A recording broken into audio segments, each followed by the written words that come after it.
और मैं बता दूं, जब सहवाग मार रहा था तो बालकनी में रोहित शर्मा उसको देख रहा था। साला 3 बार ठोका। He hit 3 time double centuries, 3 बार ठोका। इससे किसी ने पूछा कि तू राजा क्यों है, तेरे में तो कैसी कोई क्वालिटी नहीं। क्या बोलता है? बोला मुझे लगता है मैं राजा हूं, इसलिए मैं राजा हूं। मुझे लगता है मैं राजा हूं। आप फील करना शुरू कर दो कि आप सब लोग अगले 1 साल में रूल कर सकते हो। आपका एटीट्यूड चेंज हो जाएगा, आपका एक्शन प्लान बदल जाएगा। You can rule the market my dear friends. मैं दावा दे सकता हूं आपको, इस दुनिया में कोई ऐसा काम नहीं है जिस अगर आप खुद पे भरोसा करें तो वो हो नहीं सकता। मैं एक बहुत छोटी सी स्टोरी अक्सर सुनाया करता हूं, 2 मिनट में जरूर सुनाऊंगा। बिफोर 1956 ये बिलीफ नहीं था कि कभी भी 1 मील की यात्रा को आप 4 मिनट से पहले कंप्लीट कर सकते हैं। ये एक ऐसी खतरनाक इंसिडेंस स्टोरी है जो अच्छे आदमी को अंदर तक खिला जाती है। 1903 के अंदर ब्रिटिश ओलंपिक के कोच थे, उन्होंने एक स्टेटमेंट पास किया कि कोई भी आदमी फिजिकली इतना कैपेबल कभी नहीं हो सकता कि वो 1 मील की यात्रा को 4 मिनट से पहले कंप्लीट कर सके।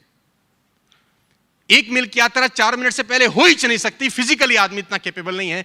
तो 1903 में जब ब्रिटिश ओलंपिक की कोच ने ये माइंडसेट किया लोगों का, तो लोगों का वैसे ही माइंडसेट हो गया। वो लोग ट्रैक पे दौड़ने लगे ये सोच के साथ कि कोई भी आदमी 1 मील को 4 मिनट से पहले कंप्लीट नहीं कर सकता। Until the year came 1956 when Roger Bannister came into the action। Roger banister ने 1 मील की यात्रा को 3 मिनट 59 सेकंड 4 मिली सेकंड में जब कंप्लीट किया तो एक बिलीफ सिस्टम पैदा हुआ, if he can do we can do. मैं आपको बता दूं, जब मैं आपसे बात कर रहा हूं आज 1956 से लेकर आज 2021 तक करीब 7,000 से ज्यादा लोग ऐसे हैं जो 1 मील की यात्रा को 4 मिनट से पहले कंप्लीट कर चुके हैं। Even school going kids, school जाने वाले बच्चे भी आज 1 मील को 4 मिनट से पहले कंप्लीट कर जाते हैं। 53 साल से एक भी नहीं कर पाया था, लेकिन जब रॉजर बैनिस्टर निकल के आया, what change after 1956 ladies and gentleman, is simple belief, if one can do we can do. क्योंकि बिलीफ चेंज होते ही जो सेकंड बाय प्रोडक्ट है बिलीफ का, वो एटीट्यूड चेंज हो जाता है। जैसे आपका बिलीफ चेंज होता है, आपका एटीट्यूड चेंज होता है। एटीट्यूड चेंज होते ही आपका एक्शन चेंज हो जाते हैं गाइस। सिंपल कहानी है। पहला दोहरा शतक सचिन तेंदुलकर ने 2010 में लगाया। 2010 first double century score by Sachin Ramesh Tendulkar against South Africa in 2010। उससे पहले दोहरा शतक सोचना भी दूर की बात था, क्योंकि वनडे में बालिश साहब 200 रन टीम बना के मिलाती थी। 60 ओवर का मैच था, वही ग्राउंड था, लेकिन अगर कोई 100 बना देता था तो बहुत बड़ी बात होती कि बैट्समैन स्कोर 100। और आप देखेंगे कभी कभी कि 100 पे ही बल्लेबाज आउट हो गया, क्योंकि उसको लगता था जो करना था मैंने अब कर दिया, बहुत बड़ा काम हो गया मेरी जिंदगी का। 100 पे ही आउट हो गया। टाइम चेंज हुआ, किसी ने कभी सोचा नहीं था, क्योंकि जो लोग बल्लेबाजी करने जाते थे उनको लगता था 100 कर लेना बस बहुत है यार। 2010 में चमत्कार हुआ, पहला डबल सेंचुरी लगा वनडे क्रिकेट का। मैं आपकी जानकारी के लिए बता दूं, 2972 वनडे मैच खेले जा चुके थे इस इंसिडेंट से पहले। करीब 3000 वनडे। 1973 से वनडे इंटरनेशनल स्टार्ट हुआ और 2010 में पहला शतक लगा, दोहरा। यानी 40 साल लग गए किसी को पहला दोहरा शतक लगाने में, क्योंकि बिलीफ नहीं था कि कोई वनडे में साला डबल मार सकता है। What happened after 2010 is amazing. Non striker पे सहवाग देख रहा था, उसने देखा तेंदुलकर को कि ये मार सकता है, मैं भी मार दूंगा। Belief system change. और सिर्फ 200 वनडे के गैप में पहला डबल सेंचुरी लगने में 3000 वनडे लगे। सहवाग ने सिर्फ 200 वनडे के गैप में वनडे इतिहास का दूसरा डबल सेंचुरी ठोक दिया। क्या चेंज हो गया दोस्त? बिलीफ। बिलीफ चेंज होते ही एटीट्यूड चेंज होता है, चाल बदल जाती है, एक्शन चेंज हो जाते हैं। और मैं बता दूं, जब सहवाग मार रहा था तो बालकनी में रोहित शर्मा उसको देख रहा था। साला 3 बार ठोका। He hit 3 time double centuries, 3 बार ठोका। मार्टिन गुप्टिल मारा, क्रिस गेल मारा।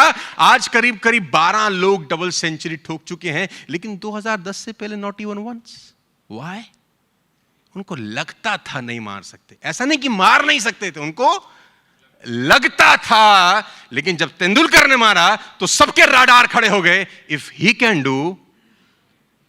हमारे यहां पर 12th के बच्चे अगर 1.5 लाख रुपए कमा सकते हैं, आपको उनको देख के सारा बिलीफ सिस्टम पैदा नहीं होता, if he can do we can do. कितना एग्जाम्पल्स है यार।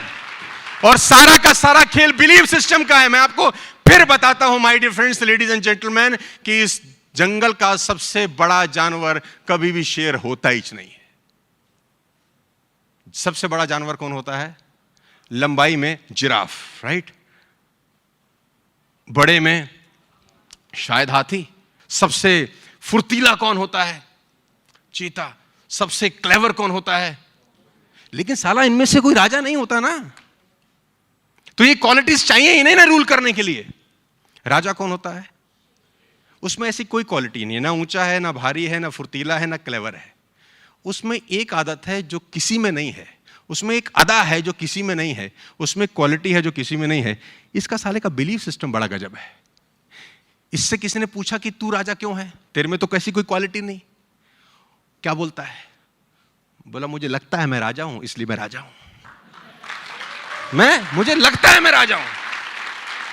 अब इस बिलीव सिस्टम से होता क्या है? एटीट्यूड चेंज होता है, एक्शन बदल जाता है।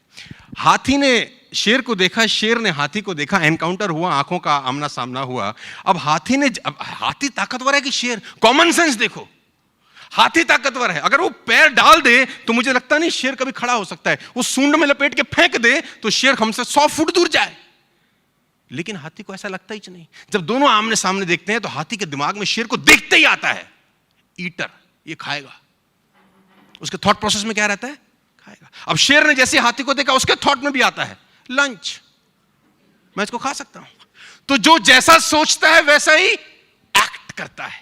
हाथी डिफेंसिव मोड में जाता है और शेर अटैकिंग मोड में। लेकिन हाथी क्या शेर से ताकतवर नहीं है? तो जवाब है।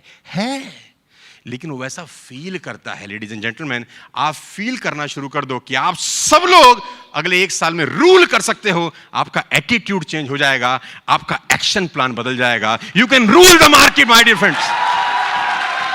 मैं दावा दे सकता हूं आपको, ना ताकत चाहिए, ना एजुकेशन चाहिए, ना गोरा होना चाहिए, ना अंग्रेजी चाहिए, ना बड़े परिवार का आदमी चाहिए। बस तुम्हारा एटीट्यूड झलकना चाहिए कि I am a winner, that's it. मैं आपको बता दूं, अभी अनाउंसमेंट हो जाए कि इस बाहर लीला में 100 हाथी घूम रहे हैं, तुमको टट्टू फर्क नहीं पड़ेगा। अभी अनाउंसमेंट हो जाए एक शेर आ गया है बाहर, तुम्हारे दरवाजे बंद, साला बंद कर, 100 हाथी से कुछ नहीं फर्क पड़ेगा तुम्हें। और ठीक है, क्योंकि थॉट प्रोसेस वैसा हो गया उसको लेकर। तो don't be elephant, be a lion ladies and gentleman, जिसको देखने के बाद, सुनने के बाद लोगों के होश फाख्ता हो जाए। यार बात समझ में आ रही है तो बोलो हाँ।